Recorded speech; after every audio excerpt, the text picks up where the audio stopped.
Salut à tous, bienvenue. Merci d'être avec nous chez Carugati Automobile, rubrique mensuelle. Si vous êtes des habitués de la belle voiture, eh bien c'est maintenant que ça se passe.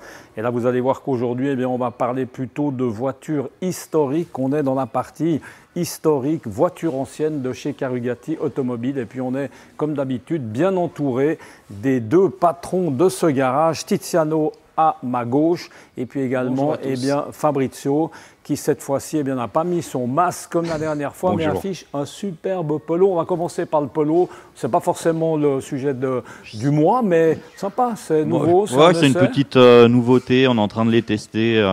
Donc voilà, peut-être qu'on en vendra aussi si les gens demandent, on verra. Test plutôt concluant. On va s'intéresser, messieurs, aux voitures. Là, on a l'embarras du choix. C'est vrai que quand on arrive là-dedans, j'ai envie de dire, c'est un peu comme le gamin qui arrive au jouet Weber, il ne sait pas trop où regarder.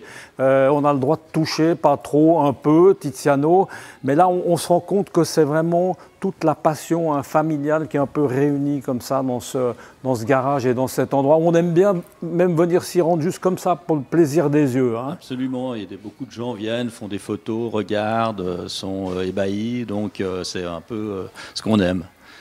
C'est un peu un rêve d'enfant d'avoir toutes ces voitures comme ça. Là, on voit de la Ferrari. Enfin, c'est très. Il y a un peu de tout. Il y a un peu de tout. Il y a même de la VV Coccinelle derrière. Il y a des petites petites mini. De la mini. Si on doit commencer par une, parce qu'on ne va pas forcément pouvoir toutes les faire, Tiziano, peut-être un petit mot sur cette MG. Alors là, c'est une voiture très très particulière parce que c'est un carrossier belge qui a fait cette voiture. Il s'appelle Jacques Koen et il a produit à l'époque 56 voitures et il en resterait dans le monde entre 14 et 15 pièces. Donc c'est vraiment une MG GT qui a été modifiée par Jacques Koen en Belgique.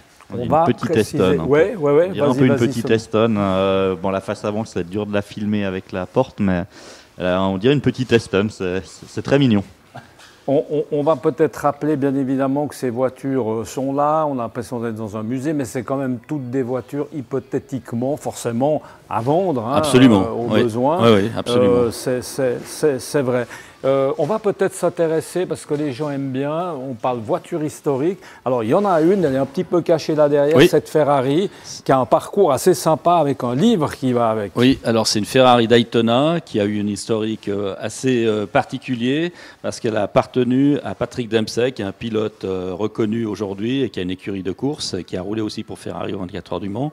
Et j'ai fait un livre complet sur cette voiture, donc qui prouve que c'était bien Patrick Dempsey, qui était à un moment donné propriétaire de cette voiture. Qui est aussi un acteur. Ouais, accessoirement, c'est le docteur Folamour. Mamour. Ouais, c'est vrai, moi je ne suis pas tellement, mais les femmes en tout cas ont rectifié d'elles-mêmes parce que c'est vrai qu'il nous énerve un peu du reste, le Patrick Dempsey, on va être très clair. On va continuer peut-être, Fabrizio, raconte-nous, fais-toi plaisir là. On ne sait pas tellement bien où regarder, là on a une Ferrari. C'est vrai qu'il y a vraiment on fait même plus attention de la beauté à de tous les côtés, mais là on vient de rentrer une 275 GTB2. Museau court, parce que les premières étaient un peu plus courtes. Et c'est une voiture qui est très rare aussi, qu'ils ont fait à moins de 300 exemplaires. V12 Ferrari, 3 litres 3, un peu moins de 300 chevaux. Et celle-là, vraiment, quasiment est à concours. C'est une belle couleur.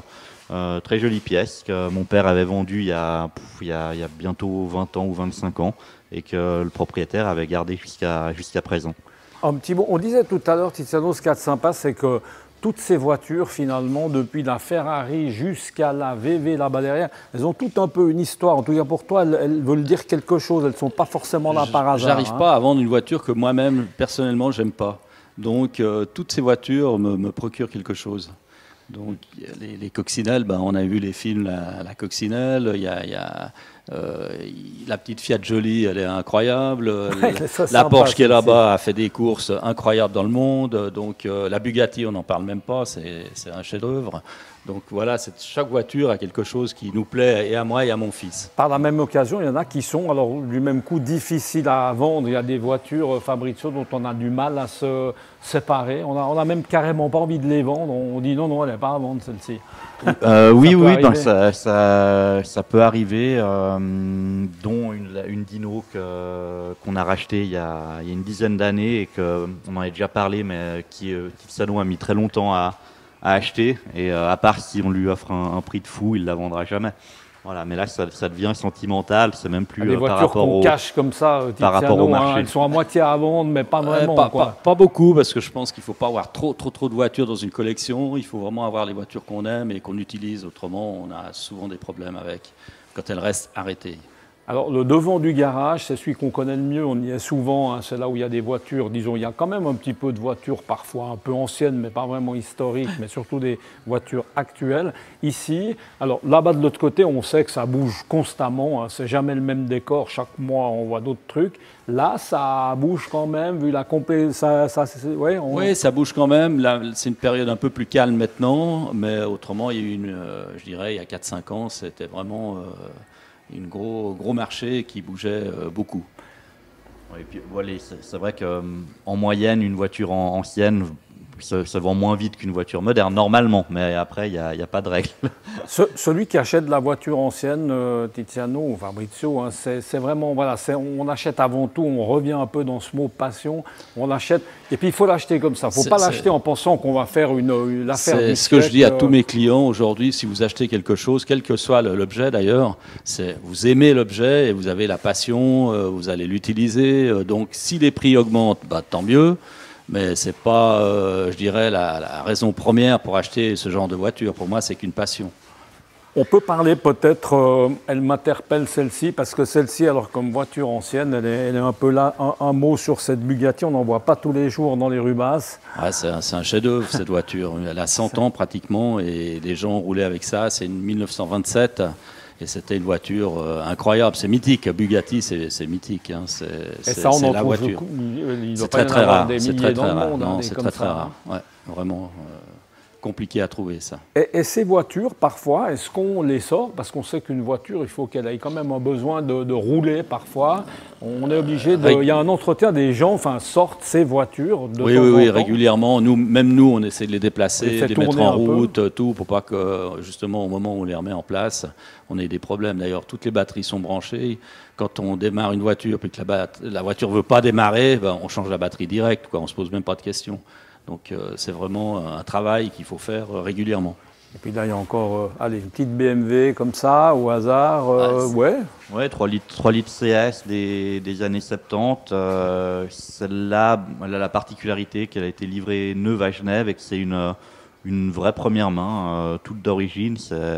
C'est assez rare d'en avoir en plus, elle est dans un état magnifique. Ouais, on a même la facture d'origine d'achat de l'époque de cette voiture. C'est pour ça qu'elle est là de nouveau. Hein. C'est sympa, mais c'est vrai que quand on voit ça, on se dit quand même quel progrès. Hein, dans tous les modèles. Hein, c'est énorme, mais ça, à l'époque, moi je l'ai roulé il n'y a pas longtemps, c'était la première fois que je roulais et c'est assez exceptionnel. Ça reste quand même de la belle voiture, même maintenant. Alors là-bas, on a dit, il y a deux, on va juste les filmer comme ça, il y a juste 2 coccinelles, ça nous rappelle aussi un petit peu les belles années. Il y a toujours, il y a des amateurs, forcément, il y a des amateurs de coccinelles aussi. Complètement, il y a des clubs. Hein. Clubs. Moi, une fois, j'étais à Châteaudet et il y avait, je crois, plus de 1000 ou 1500 voitures. C'était incroyable. Mais ça nous semble bien, hein, nous qui avons eu la chance de connaître. Absolument, ouais. C'était quand même une très belle époque. Voilà, on a l'embarras du choix, là il y a encore, j'allais dire, une petite Porsche comme ça qui traîne, c'est pas rien non plus, hein, Tiziane.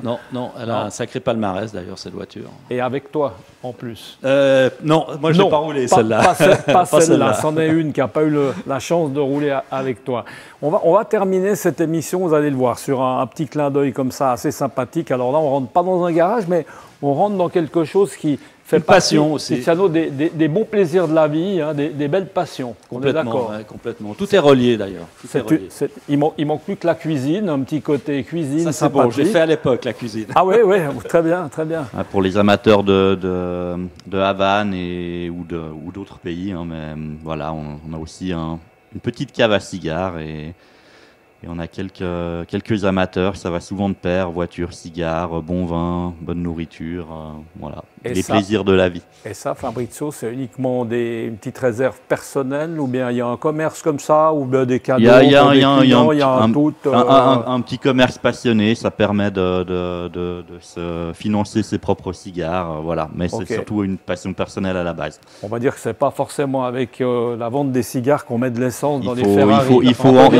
On peut dire vendre beaucoup. Il faut Voilà, en vendre on peut dire, beaucoup on va- avant d'avoir la Ferrari. On va simplement dire ça, ça reste une passion, mais on a le droit d'avoir, eh bien évidemment, des passions. Voilà, merci beaucoup, messieurs. Tiziano, merci beaucoup. Fabrizio, merci beaucoup. Avec On est plaisir. vraiment venus dans les coulisses de ce garage. Et puis, on peut le rappeler sans en faire forcément une grande promotion, mais c'est ouvert. Les gens, les passionnés Oui, peuvent venir faire des photos. Vous êtes là, enfin Complètement. voilà, à disposition si jamais eh bien, vous êtes intéressé par ces véhicules d'exception. Nous, on va se retrouver le mois prochain. On va peut-être repasser de l'autre côté. Affaire à suivre. À bientôt. Merci. Ciao.